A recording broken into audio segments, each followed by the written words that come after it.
По четврти пат денеска во центарот на Прилеп, град најголем тутунопроизводител, се одбележа меѓународниот ден на одгледувачите на тутун во организација на Сојузот на тутунски здруженија на Македонија во соработка со општина Прилеп.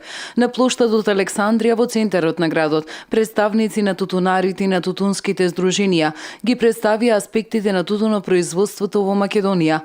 Сојузот истакна дека оваа манифестација се одбележува откако Сојузот стана членка на Европската интернационална асоциација на сојузи на тутунски здруженија со седиште во Лисабон, Португалија, и истиот има за цел да покаже дека устануваме верни на одгледувањето на тутунот, што е кај нас долга традиција, а оваа култура е стратешка за Македонија.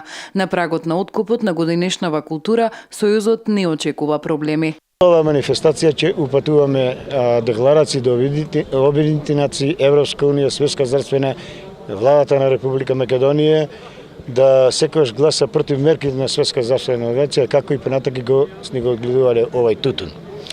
Од оваа реколта очекувам, за разлика од лани, многу повисока цена. Мислам, ако лани достигнаме 182, оваа година очекувам повисока цена со оглед на тоа што имаме квалитетен тутун и специфична тежина му е поголема, меѓутоа од она што е пријавено негде за 25,5 милиони килограми тутун, ова година ние како Сојуз на здруженија на тутунопроизводители можеме да кажеме дека имаме 19 милиони килограми со резерва до 20, повеќе немаме. Она што е собрано, мислам дека е квалитетно и ќе поминеме добро. Нема да имаме никакви проблеми во откупот на тутун.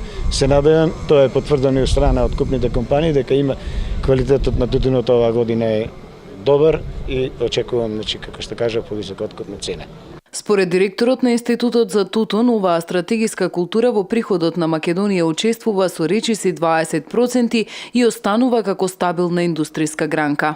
Тутунот пред се представува стратешка култура и ако се има во предвид дека од вкупниот приход на Република Македонија, тутунот учествува скоро со 20% за Република Македонија. Без разлика на забраните на Светската здравствена организација, бидејќи ориенталскиот тутун е редок, тутун влегува во бленд цигарите со околу 5 до 6%, така да сметам дека иднината се уште е загарантирана за производителите на ориенталски тутун и за нашиот град, односно Република Македонија. Тутунарите од речиси сите краишта на Македонија пред прилепчани го представија своето производство и очекувањата за добра цена.